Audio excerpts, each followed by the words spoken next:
from scratch, it gives you more freedom, but at the same time, like you really have to nail exactly what they want. And if your director is Jordan Swears, he's just the worst. So with Doug, you're not trying to like make the character, you're just trying to be that character.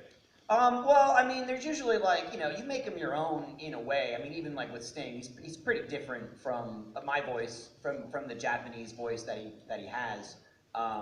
But yeah, you do need to match like a certain like tone. I mean, all his actions are already in place. You know, there's no room for ad libs or adding anything extra. So you're really trying to at least maybe not exactly match the character, but match the scene and match what everyone else has already put into place.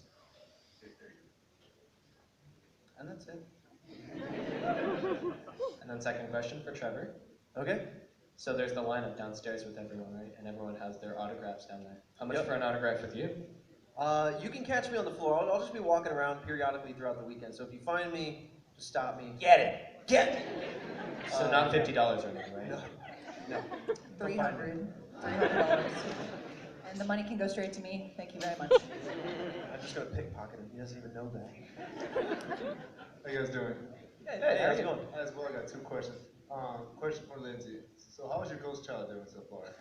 Stacy is amazing. I'm so proud of her. She's just accomplished a lot in her afterlife. For anyone who has no idea what the heck we're talking about, we have a new show in Achievement Hunter called Achievement Haunter, where we hunt ghosts, because why not? Sure, natural progression from Exactly. video games to ghost hunting. In one episode, I decided to take a ghost child home with me because I was feeling very motherly and my instincts kicked in. She's a great older sister to Iris. I feel like she's really inspirational. Actually, we're actually going to be filming a few more episodes of that here after this convention. So yeah, get excited. Literally next week we're flying to Louisiana Yeah, to to the bayou. hunt more ghosts. Down by the bayou. Get some ghost cracks. Where the ghosts belong. They're just shoes. Yeah. God. Also, I want to show you guys something. You guys don't mind. Sure, bust it out. It's going to be like a boombox. We're going to start a raving here. Oh, nice. Oh, wow. Woo! That's Yes. really cool. Thanks, buddy. That's awesome. Wow. Let your freak flag fly. That's awesome. What an elaborate case you have that. I was like, what is it? Well, he doesn't want to get it dented. Yeah, You have to that's protect good. it. Properly fold it. Don't let it hit the floor. Yeah, If it hits the floor, we have to burn it. Burn you. Wait. No, don't hold this. Oh, we can do like a Goldbook Guts thing where he ties it around his like his neck and runs around. Yeah. Do you have it? With a piece of the aggro crag. Do you have a piece of crag with you? I'll find it. Okay. Anytime I saw people walk away with one of those blimps or a piece of the aggro crag, that was when I was the most jealous as a child. I want a piece of that plastic.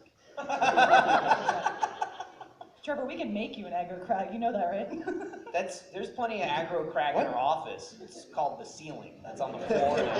True. There's chunks all over the place. I bet there's children everywhere across America jealous that we're walking home with pieces of ceiling every day. Oh, that asbestos. Thank you. In our lungs. Yum.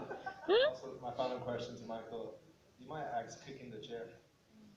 That's Jeremy's thing. I can't do that. Also, I don't think it would break. I don't think we're insured for that. This is not our house. It's true. It's true. We wreck our own stuff. I don't really like wrecking other people's stuff. Also, I would hurt my leg. Thank you. Supercon chairs, I don't think. The building. We're not sure. Thank you. Thank you.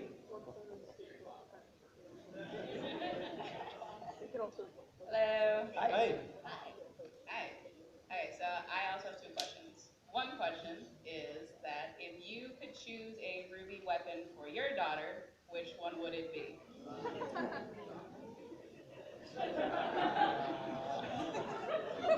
Wow. I know, and we just put child safety locks on everything. True. That would ruin everything. Poor She'd timing. get right in there. Yeah. I like Nora's hammer. Yeah, that's pretty cool. I'm down for that. But it's like rattle sized. Yeah. Oh, yeah. Well, no, it's regular size, but it does rattle. Oh, so it's a giant rattle. Yeah. Oh, it's just a rattling hammer. Yeah. And then she'd be like Lindsay, just pounding kids on the playground. As we do. Yeah, as long as she learns from it later and tries to make herself better. I mean, I'm still in like mommy 1,000-yard stare mode from changing diapers. So I'm like, I don't know, some kind of chemical warfare, I would think, involving some poo. Yeah. Weird. Maybe we She incorporate has that now. That's what I'm saying. We don't need to Yeah, get but one of we those. weaponize it, Michael. She already does. We mass produce it. She attacks me with it. She's walking around with like a cannon, but it's actually a diaper genie that just launches them back out. Dude, those diaper genies are awful. Like, they're great because, you put the diaper in and the Forget sting about goes it. away until they're full.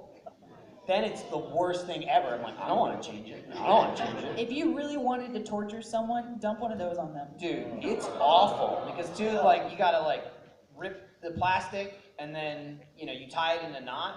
But I'm always presented with this moment where like I pull it out, the bottom's got a knot on it. There's like 20 diapers piled up in there, and I'm holding the top of it, but there's like all this air from the top diaper to where I'm holding it. So to tie it, I usually, you like pinch the bottom and squeeze it out, but that expunges all of the sand in the air. So anytime I have to do it. I have to do it. I You can't will let all suffer that with air us. stay in there. So I usually go, and then I have to carry it all the way to the dark garbage can we have in the dumpster. What's great is when Lindsay does it in the middle of the night and she changes and she has to change the bag, but then doesn't throw it away. So in the morning, there's just a big old pile of poo laying on the floor. I'm like, can we stop leaving these around? This is a landmine. Why doesn't it just vacuum seal it? Just pinch it with a little heat, melt it closed. Genie 2, get on it. Yeah. I don't want to add heat to any of that. No. You're getting burnt, now you're burning. Good call. I don't have children. I don't know how that works. It's interesting because I don't have kids, but I have a cat and I have a litter genie, and it's the exact same thing. I think I broke something. And we'll get it later. I'm very distracted. Somebody will clean it up. I apologize if I broke it. John Mace, where you at? Clean this up. Whoops. He hates My it. bad. But yeah, like exactly where it's like you keep putting the litter in, and then at the end, or it's like. Every It house has just needs a a smell fire like pit. that. Just straight down like 50 feet. So why do you want to Ooh, burn that's- everything? It's the easiest way to I get mean- rid of it. Burning poo. But would every house be equipped with that Getting though? the smell. You haven't thought of the smell. The smell would stay. It would just be in the air, and everyone for like 10 miles would be like, "What is that?" That Exactly. diaper air is heavy. It's All right. thick. That's her Settles. semblance. Sure. Is what you smell. Oh, God. Okay. And my second question is, who would win in a fight, Ruby or Felix? I mean, I'm gonna say Ruby. So. I think Ruby would win. She's quick. She's super fast. Chop her into bits. Like that. Just like that. That's the fight's Like over. those- And that's how she would win. Yeah. Die? Is he dead? Just one more to check. Also, Miles isn't here to defend himself. No, So that's he true. would definitely lose. 100%. Absolutely. We'll get death battle over it. That's a good match. Death battle it is. I'm for it. Thank you. Thank you. Thank you. Hey guys. Hello, serial killer. I get it. Nice. I'll have fun.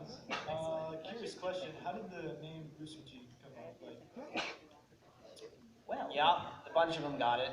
So early on, I don't know who the hell was saying it, of like the original guys, Bernie and Gus and Matt and Jeff. But even in the early episodes of RVB, they call each other cockbites. So when they made the company, they were like, well, I guess we can't call the company Cockbite. So they had Rooster Teeth. That's it. Rooster for cock and teeth for bite. That's it. I always Yep, genius, right? Now they're in their 40s, and they have to live with that decision. The best part is for us, like, we're trying to network. I'm talking to voice actors that I've looked up to for years, and they're like, Rooster Teeth. What's the name? What is the meaning behind that? I'm like, oh, you. Nothing. Good question. Anyway. Nothing at all.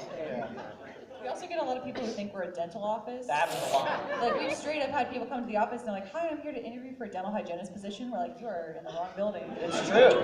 That happened at the old office. At the old office, when Kara was like the receptionist, there was a time where on GPS, Rooster Teeth was a picture of teeth. Like, it was literally like a tooth. Like, it was a dental practice. I'm like, who put this there?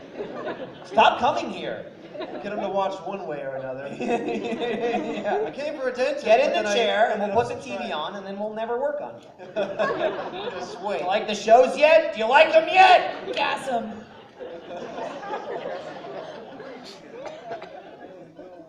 Good talk, good talk. Yeah, Thank you. thanks. Thank you. Hi. Hi. Hello. Hello? This is a question more on the achievement hunter side. Yeah, absolutely. As achievement hunters, you probably play video games. You probably have to like screen a lot of video games before you actually decide if they're worth playing or not. I just want to know what's the weirdest game you decided not to play. I don't know. Honestly, We played genital jousting. You get see, again, weird isn't really the right word because weird games a lot of times are great. It's usually just like if it's boring is usually the factor. Like weird, I mean, we just made a video on House Flipper. We were just fixing a house. Which was awesome. Weird House Party. That game was weird. Ryan loved that game. I mean, that was, There's a it was few. wild. There's a few dating sims that we got codes to, and we're like, we can't do this. There's like too many boobs and butts. It's just like it's way too much. I mean, we did Gun Gal. yeah, we did do that. Again, Ryan loves it. I don't know. Trend. It's just a trend. He was like shooting eroticism into women. I'm still not even sure how that game worked. It's his anime love. Yeah. Comes out. He is. Uh, He hardcore. I don't know. Yeah, usually it's a game where it's like if we're just playing it and there's like nothing we can like Let's Watches kind of work in the sense of if there's nothing crazy or ridiculous, there's some kind of story or it's a game people are interested in.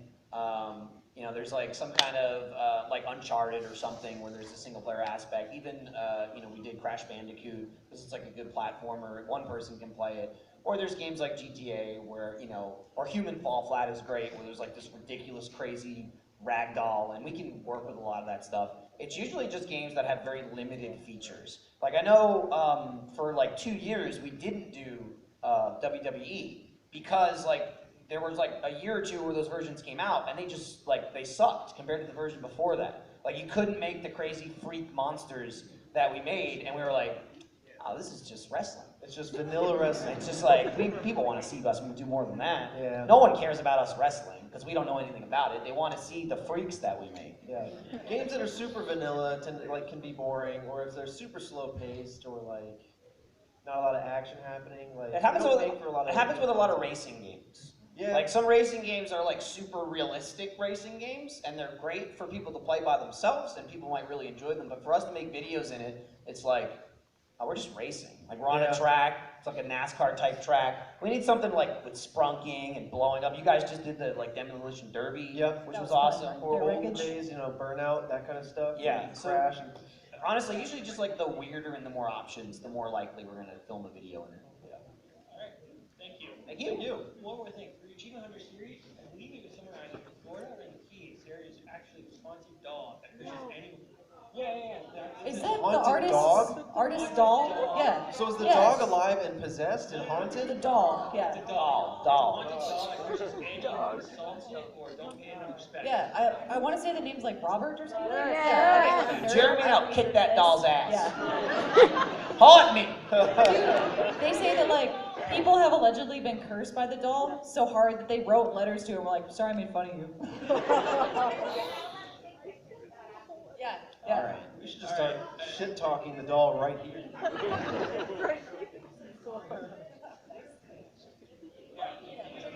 Good to know. We'll have to put that on the Let's list. all get cursed right now. Thank you. Thank you. The Keys are known for their haunted dolls and delicious pie. Thank you. Trevor also really wants a haunted dog now. Yeah. If I can find a living creature that's haunted. This should be good. My dog's possessed. Just keep going like This this. is my dog. He's on it. Caused a fervor. There's a lot of doll talk now. What's up, man? Sir, you have a question? Hey, Mike, Lindsay. Hey, how are you? My first question goes to, I guess, everyone, mainly you, Michael. I've been watching you guys for too many goddamn years now. Like, I remember your first Crackdown Ragequit video when the first got introduced. Like, that's when I first started watching you, and I've watched Rooster Teeth since the Bloodbirth Chronicles in the beginning. So my question to you is, how does it feel like going from such a humble start to being surrounded by people who adore you, envy you? Probably someone here hates you for messing with Gavin all the I mean, time. a couple of them. A couple of them out there hate me. I see you. I'm right here. Hello. It's wild, honestly. I mean, it was crazy. It's like a train that's never stopped because like the scale is always growing, so I never have time to sit and be like, oh, this is normal, I'm used to this. I mean, I was making YouTube videos in my spare time just for my friends, for no reason at all. I mean, I did it for like a year or two, and they would get like 20 views. And I made that Crackdown video, and it got like 1,000 views, and that blew my mind. I remember going, that's like 1,000,000, 1,000 views? This is impossible. So I just kept making videos, and then that video ended up blowing up beyond that months later to like 180,000, and that was when Rooster Teeth saw it, and that was like crazy. I couldn't believe that. And then they contacted me, and we ended up basically creating Ragequit, and then I thought that was the pinnacle, right? And I'm like, all right, well that's it. I might as well die now. You know, I have some. I was a fan of Red versus Blue since like season 2 or 3 is when I found it. So I mean, I didn't expect anything beyond that. Then I moved to Austin. I started working there. I learned how to edit videos. Started dipping my toe in like podcasts. We had like, I remember the RT recap. I was like, I can't believe I'm in this. I'm doing the RT recap. This is crazy. Then I was in Immersion and Laser Team and so on and so forth. And like now I'm here at conventions for anime outside of Rooster Teeth, which I never thought would ever happen. I mean, Ruby's so big, we're here with, we're next to Vic Mignogna, and I watched him growing up. I was watching Full Metal Alchemist when I was 14, 15. So, I mean, it's crazy. I definitely never thought anything like this would happen for me personally, or just the company. When I joined Rooster Teeth, I'm just like, they're up here, and I was like the 24th, 25th employee, and now we have like almost 400. So it's mostly animation, but it's crazy. But yeah, I knew it. I guess just a funny, silly side note too. When Michael and I first started hanging out together, I came to the company in 2011, so did he. I did not give a shit about Twitter. I was like, I don't care, man. And Michael's like, no, you gotta start up again. Part of being in the company is we have an online presence. You really should do this. I'm like, all right, fine, whatever. So Michael like tweeted like, hey, my friend Lindsay's on Twitter now. Go follow her. And I got 99 followers in one day, and that like blew my mind. And I kept saying to Michael all day, I was like, you're not real. That was the key phrase. I took offense to that. It's like, what are you talking about? She's like, who are you? What is your plan? Yeah, what do you want with me? What is your master plan? You'll be a real boy one day. One day. What would you, Trevor, since you're one of the newer members? Well, I joined in 2014 for the project that we had at the time called Game Kids, and before that, I'd been a fan for several years. I started watching, a long time ago, a friend of mine brought the season 1 DVD over to my house. I was like, what the hell is a Rooster Teeth? That didn't make any sense to me. But started watching then, kind of fell off because it was DVD, it wasn't online. I didn't know they had a website. Came back by discovering RT Shorts, and then caught up on RVB, and then through all that, found Achievement Hunter, started watching that content, then made content on the community channel for about 2-3 years with Matt and Jeremy and many other people. And then had the opportunity to work as an editor, and then kind of worked my way through that into Achievement Hunter, and then up Achievement Hunter, and yeah, so it's super surreal to work for a team and work with a bunch of people that I once watched many years ago, like in like early college or high school or years. But yeah, it's 2018 now. Yeah. If you're wondering. Let's see. 14. Last year was 2017. Yeah, I think I watched mostly in college, Achievement Hunter stuff. But yeah. It's really surreal, and it's really awesome. Like, and even since I joined the team, like what we do as Achievement Hunter has like grown exponentially to the point where now, like we were just talking about on the way over here, like the fact that the natural, we're hunting ghosts. We were playing games and stuff, and then now we have 2 channels. One channel is like it's got podcasts on it. It's got the Heroes and Halfwits. We're playing D&D and stuff. We have Between the Games, which is like our little version of Jackass or whatever we do in the office. We have like fan mail and stuff, so like, and now we're doing like, I don't know, how many, like, we want to do like 5 first shows coming like on the website and stuff, and so several of those have already been talked about, and now it's coming up soon, so like, yeah, it's just dope. And my second question is, out of everything you guys have been through, what do you think is your most treasured memory working for Rooster Teeth? There's like one moment that will always stick out with you, even if you ever leave. You're never going to. But Oh, that's hard. There's so many memories. Honestly, like for me, I think it was the first time. I think it was an RTX. Like the first time that people actually like wanted to meet me. I'm like, you know, I'm a loser, right? Like, thank you very much. Holy F. And same thing, like getting to meet and work with voice actors. And I mean, I'm a huge anime nerd, and I have been for years. I grew up about 15 minutes away from Funimation, and that was like the dream that would never be real. I was like, Funimation would be great, but let's be honest, I'll never get to work with those people. And now I get to, so that's pretty awesome. Yeah, it's I can't even say like favorite because there's been like a million moments over the years and like so many different shows and stuff. But I think a good moment that branched off into so many other things that we're still doing for me is the very first immersion I did with Gavin. That to me was like, I can't believe like the entire company, you know, like what we do in Achievement Hunter is kind of like by Jeff's design, squirreled away in the corner. You know, even now like we break shit and people are like, I don't know what we're doing there. I don't know. We don't like, you know, we don't have to clear stuff with other people. We make our own content. We edit our own content. We put it out. We smash chairs. We break desks. Matt Holm comes in and goes, people watching it? Oh, it's good. Okay. And he's fine with that. But like Immersion to me was like, this is the whole company. Like this is a huge Rooster Teeth show.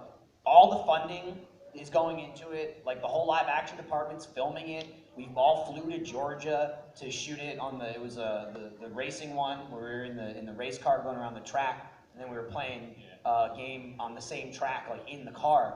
And I was like, I can't believe they're putting like all the faith into me and Gavin, like idiots. Like there's no way this is gonna work out. And I mean, Gavin and I had already been friends, and we had like that back and forth relationship before that. But that to me like cemented the like Michael and Gavin, Team Nice Dynamite, and the company I guess will allow it kind of deal. I mean, we went there, we shot it, everything that they do, you know, everyone working behind the scenes, it's all like, you know, professional, and they have all the camera operators and, you know, the stunt drivers and everything like that, and a million logistics.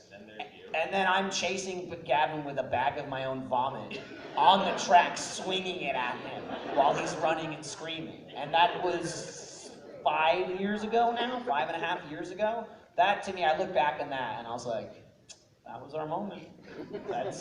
That created everything. I have a similar answer in that I love running around with vomit. No, like it's hard to pinpoint one moment because I think for me anyway, there's like I'm continuously surprised and impressed by the people around me, but also like I constantly look around with this like surreal moment, like realization, like this is what we do. We get paid to like do this, like something that like I would have done anyway, like as a hobby, play games or whatever, try to make videos, try to make people laugh. We get to do that like every day.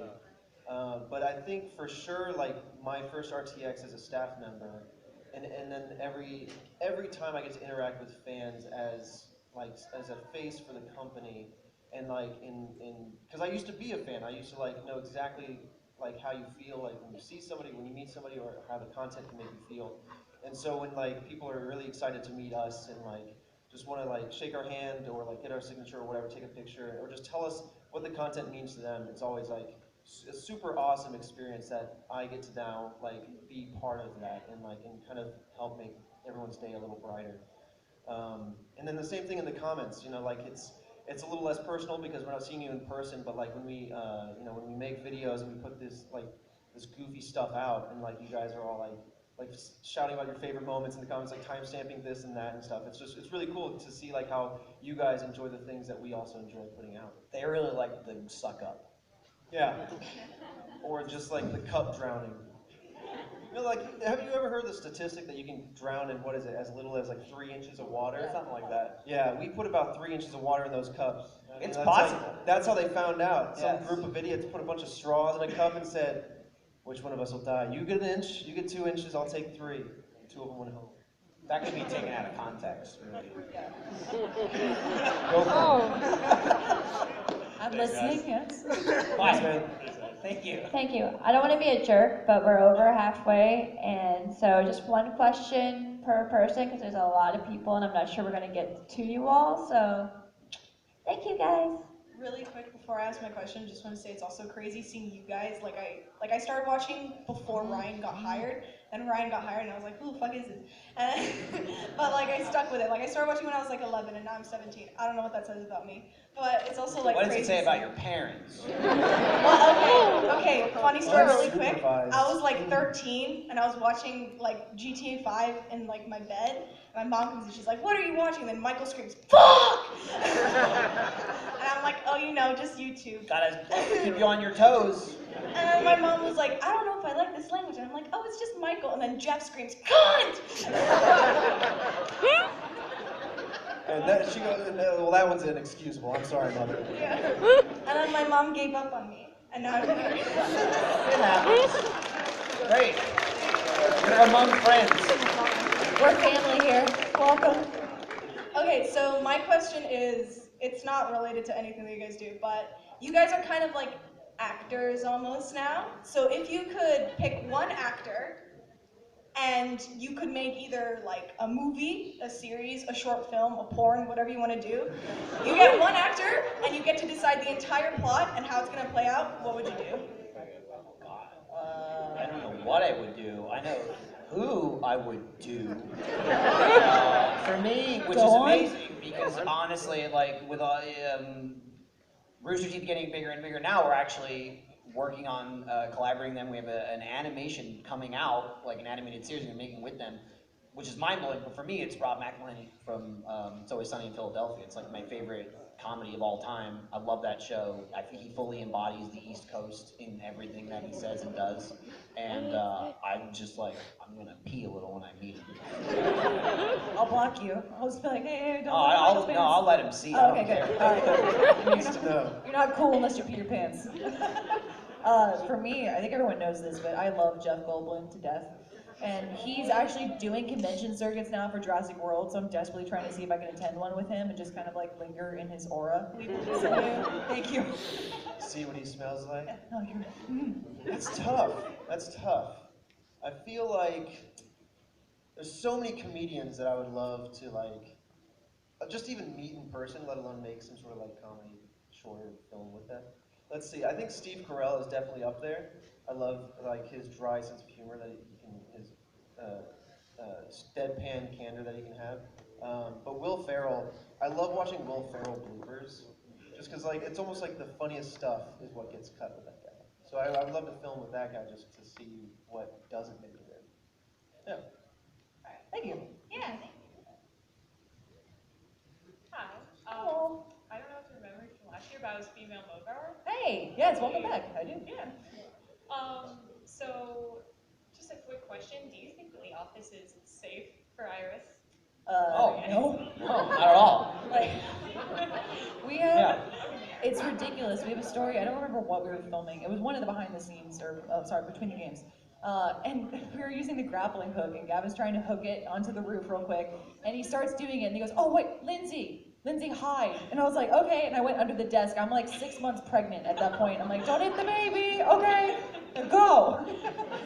There's also several videos where I felt Jeff wasn't there, and I felt it was my duty to keep his daughter alive.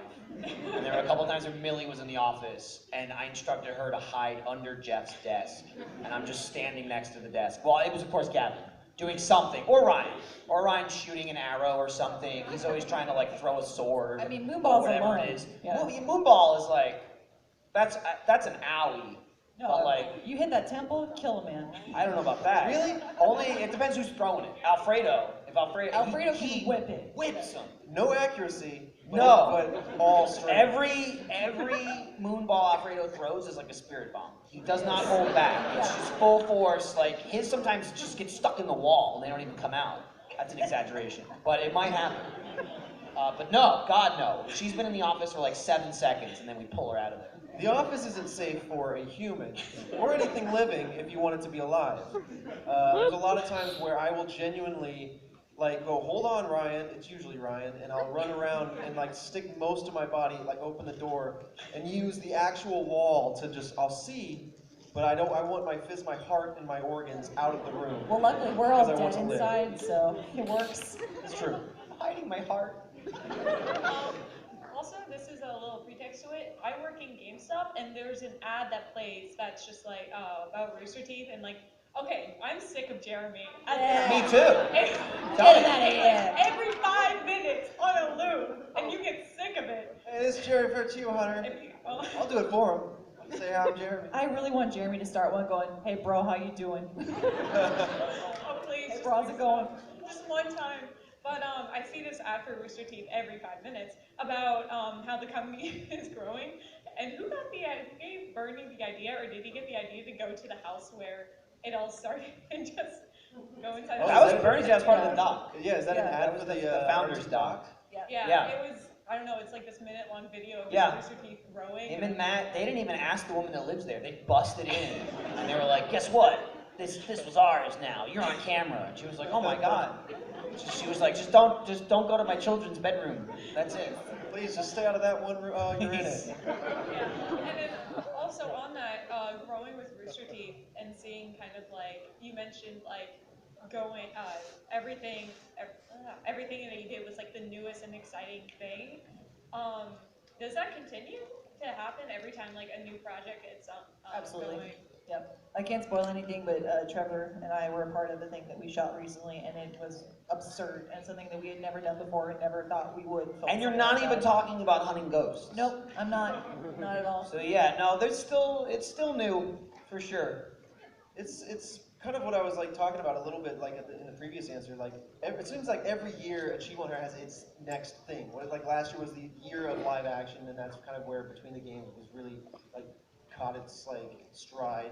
And then this year, like, you know, Achievement Hunter and these other things that were there's always something that's new and exciting, which is like awesome that like our day to day, like yeah, it's hard to imagine getting more excited because there will be something else after Achievement Hunter that is like even more exciting. Ghosts hunt us. Yeah, I imagine Achievement Hunter as kind of like the stepchild of Rooster Teeth, where they're just kind of like shoved into the corner. Like, No, we go into the corner, and they try to get us out, and we won't come out. We're not a kid shoved in the corner. We're a cat in the wall. We want to be in the wall. We made a conscious decision to be inside that wall. They just keep pouring cats in, and that's how we get new employees. They just pour more cats in. Thank you. I'm Kirby. Nice to meet you all. Thanks. Yeah, nice to meet you Thanks, too. Kirby. We have less than 10 minutes. We're going to try to get to you all, but we Sorry. may not. So just let you know. Trevor wouldn't stop. Yeah. Oh, you got it. It's good. It's good. You got it. Leave it alone. Leave it alone. It's gonna fall if I leave it alone. There we go. Okay. You got it. You got it. There you go. Hey-o! It's not fixed yet. You clapped too soon. All right, we're good. We're good. So my question Thank is, you very much. do you believe Montium meant for you all to be based off of mythological characters such as Sun Wukong or fairy tales such as Ruby Rose? Yes, both, honestly. There's a mix of mythological lore and like fairy tale lore in the He's show. known as Thor, he's Sun Wukong, the sage equal to heaven. Yep.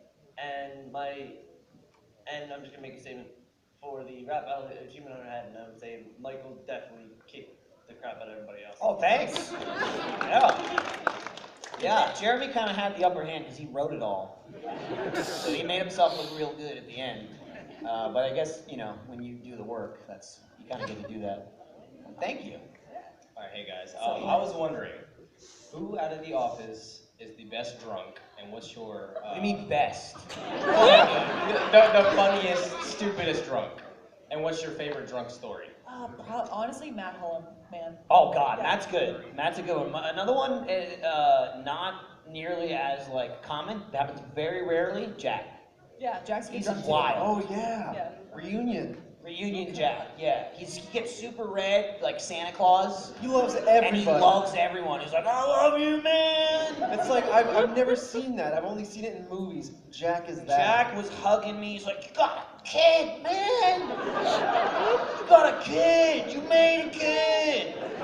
That's awesome. I was like, Jack, I'm up here. He's And like, he went lower until he hit the table. He's and then wild. He slept. He's like super. He's hugging everybody. He loves everybody. Matt Holm is like, I'm gonna fucking sing. That's what I'm gonna do. As Sarge. That's always what he does. If he's got a guitar, forget about it. He gets a guitar, and then he's like, I'm singing a song. Nickelback? Yeah. Yeah. Nice. Thank you guys. Thank you. Hi. I first thing I want to say was Lindsay, like you gave me the courage to come out to my parents. And I'm like, I'm gonna cry. But like, Well, I will say real quick, I know some people say that too, but you found the courage in yourself, so don't discredit yourself, but it's an honor to be a part of that. You should be damn proud. Absolutely. but I've been watching Rooster Teeth for like years. I saw like the first Minecraft and everything, and I can't for the death of me find out what your tattoo is on your arm. So I was wondering if that, not the Link one, the one on the back. That's Ganondorf. Oh my god. He fights. He fights Link. He's the bad guy. That was the hardest exit ever. She left the building on a flight back. It's quite all right. Thank you. Hi. So question. In either Ruby and or Camp, depending on how much time there is, if all the characters were Rule 63 gender swap, who do you think you would be best at playing? I feel like Space Kid would just have the same voice. Space Kid, absolutely. Nothing would change. 100%. Space Kid is like the episode when they gender swap in Adventure Time, and Lumpy Space Princess is the exact same character except has like a couple hairs. That's Space Kid, 100%. Hey ladies, what's up? Man. I don't know. I I mean, Sun Wukong's like a shirtless woman. Awesome. Great. Okay, I just don't know how I would portray that. Open your shirt. I'd like to be Nora. I think you could do like Norman. Yeah. I can see it. Yeah. All right. Thanks. Thank you. Okay, Michael, this question is going to be a little bit personal and Uh-oh. maybe slightly raunchy. Okay. Is that fine? I You should be mean, I asking don't know. me. You haven't asked me yet. $10 million. But Lindsay is a dominatrix. Baby, we do that for free. Yeah, no one. Where's my money? That's a check I'm waiting to cash. He slaps me around all she wants. It's just usually the dominatrix. There's some amount of pleasure in it. She just beats me up. Next question. How are you? Hi. I have a question about Michael. And over the years, since the beginning, around 2010, I've been watching Rooster Teeth, and one of my favorite shows from you is Ragequit, and I was a huge fan. And I was asking, how does it feel over the years? Is that it kind of population just wise just gone down, and did you really change in the way that as the series go on, does it really like you don't put much like emphasis into like your videos or such? Well, I mean, the thing with the Ragequit was, it was always like, it rode on like a, kind of like a bit. I mean, I'm from New Jersey. Everybody there's kind of an asshole. Yeah. So it really worked well for me. And I was also, I was like 22, 23 when I started making those videos. And they were a lot of fun. But starting at Rooster Teeth, I started doing them every single week, and I did one a week for like 4 years. I grew up as I was doing that. And I was always trying to find a balance of like, obviously the show is like, it's like a joke, but at the same time, I'd still try and find like legitimate, games to play that could be annoying or that at least be entertaining to watch. I can yell at a fucking cup, right there, and I'll scream at it. But I was trying to find something that people can like kind of relate to. And it just kind of became a thing talking about like the rest of everything that G100 Rooster Teeth is doing. We're doing so much more and more and more and more stuff. And I just felt like it was the time to finally like put it on the back burner. I might make one every once in a while if I really feel the need, but I'm gonna be 31 this month. My daughter, I'm almost 40. Yeah. My daughter already has it hard enough for when she grows up for everything that already exists. She's gonna have to deal with that. Every people are like, man, that's awesome. You shoved all those lava cakes in your mouth and threw them up. She's gonna be 10, and that's gonna be like, yeah, it's my fucking dad. Great. And I already yell at Achievement Hunter a lot, but like the constant like yelling and screaming, I didn't want to like destroy my vocal cords or die of a heart attack before the age of 40. So it was just kind of like, Laser Team was honestly when I stopped because I had to leave the office for like 3 months to shoot the movie. And I was faced with like, I don't have time to go back and film these. And I looked at my schedule and I was like, I am not filming 12 of these in a row. Whoa. They're gonna dim the lights and now leave, yeah. So I like had a conversation with, people at the office and Matt and stuff, and it was a great show. It was a super successful show. It got a ton of views, but I was like, listen, I need to take a break from this. I need to move on to other stuff. And they were super cool with that. And it's amazing that so many people here love the show. So many people today and yesterday have come up to me and said Ragequit was the first show they ever saw on Rooster Teeth. That's how they got into Rooster Teeth. And that's awesome, and it'll always be there. I mean, there's hundreds of episodes. But it's definitely something I feel like I've moved on from at least doing every week of my life. Thank you. Thanks. Hey guys, what's up? Hello, so much. Just wondering, a quick question for all of you. After Blaze Blue Cross Tag came out, have any of you been playing much of it at all? Yes. Yeah. I'm such a loser. So I got a copy of the game, and Michael was like watching me, and I popped in, and I'm like, yeah, Blaze Blue is sweet. And I started skipping all the dialogue. He's like, what are you doing? I'm like, I just got to hear myself once, and then I started playing through after that. But it's been really enjoyable. I grew up playing a lot of like Soul Calibur and Dead or Alive, so to be in a fighting game is super cool. Sun DLC would be cool. That'd be cool. I haven't gotten the game yet, but I definitely want to. I want to get it on the Switch so I can get beat up by these guys. All right, thank you guys. Thank you. Okay, I just got the wrap it up symbol from our wonderful text. The answer to all the rest of the questions is about yes. out of time. No, it's no. I don't know if you guys want to just do speed questions I was gonna say, or we can just save it super for fast maybe the overtime, panel maybe. tomorrow. Yeah, also, we're going to be here all weekend. We'll be here tomorrow Are you guys and signing Sunday. today? Yep, we're signing. I think we'll be back shortly, not right after this, but I think we'll be back around 5, and we'll be here till the end of the day, till 7. We'll be here tomorrow and Sunday, so if you have any questions, feel free to come up to our table, say hi, do whatever.